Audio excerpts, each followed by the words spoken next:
Hello, everybody. My name is Ian Lamont, and I'm the publisher of In 30 Minutes Guides, including Social Security in 30 Minutes by author Emily Pogue. And in volume one of her book, Emily talks about why it's important to have 35 years of earnings in order to qualify for Social Security retirement benefits. And when I read this manuscript, before I read that, I had no idea that this was a particular rule. I knew that you had to have work credits, which Emily also explains in the book in order to qualify. But there's also this rule. It's not a rule, but it's just a fact about Social Security why you need to have 35 years of earnings. And basically, the reason is uh, Social Security, when they are calculating your retirement benefit, they'll look at the 35 years in which you have the highest earnings, and then they'll use that as the basis for calculating your retirement benefit. But if you haven't worked for 35 years, or maybe you didn't pay in for all 35 years, and there could be all kinds of reasons why that happened. Could be, maybe you have kids and you're taking care of them, or maybe you lived overseas, maybe you had a certain type of job which doesn't qualify for paying into the Social Security system. All these are real scenarios. So, for whatever reason, let's say you only have 25 years. And what happens is, if you don't have 35 years, Social Security, when they calculate your benefit, they'll take the 25 years that you do have, and then for the other 10 years, they'll just give you a zero. And that will figure into your average, which of course is not good because that will bring down your total benefit. And what I did for this particular video is I actually created a spreadsheet, very simple one, explaining a couple.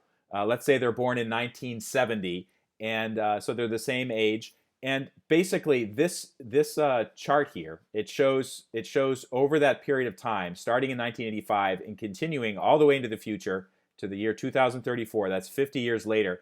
It shows how much each person made in wages or salary each one of those years throughout their working careers. Some years were zero, some years they made money, and generally over time the amounts went up. But this is basically looking at what happens when you do when for some reason you're not able to have the total number of years, 35 years, to get the amount calculated into your retirement benefit. So let's take a look at Patrick first. So 1985, he gets his first job. Maybe it's a local job working at a supermarket or something like that. He goes to college and he starts earning money. And so he's earning a little bit of money in part-time jobs in college. But then after college, he starts to get maybe some sort of graduate degree. So he's not earning any money. He earns a little bit of money in 1993 doing part-time work. But then he decides to go to another country. He decides to go to South America and do some travel there, maybe doing some work, but not paying into the Social Security Administration system. So those are 0 years for him as well. Later on, he returns to the United States, and he starts working some more. And you can see his salary's going up. 2008, 2009, those were bad years for practically everybody. He loses his job, so he gets $0 in that particular year. Then he gets a job back, and he starts earning more and more. He has to take a few years off relating to an injury in the early 2030s, but then he keeps on working. So he ends his career $85,000 per year in the year 2034. And basically, of those 50 years from 1985 to 2034, he had 10 0 years. Now, I told you that the Social Security, they'll count 35 of your highest earning years to calculate your retirement benefit. So basically, he worked for 40 years, paid into the system. So they'll take the 35 years in which he made the most, which is probably starting like right around here, taking those years to calculate his monthly benefit. And by the way, your monthly benefit doesn't depend on how much your gross income is. It depends how much you paid into the system. So I'm not getting into how much his benefit will be, but basically it'll be based on the 35 highest years of earnings. These years, the 0 years and these years when he was only making a little bit of money, that won't factor in at all. Okay, let's take a look at Jen. And Jen is someone who actually grew up in another country. She grew up in Brazil, so she did not contribute anything to. So she was working during these years, but she didn't contribute anything to the system. But Patrick came to Brazil, came to South America in the 1990s, and they met and they decided to get married, and they came back to the United States. So Jen started working. So she had a couple part-time jobs when she first arrived. Then she had kids, and she decided to take some time off to take care of them and raise them. But then later on, she started working again in the year 2011, earning more and more money.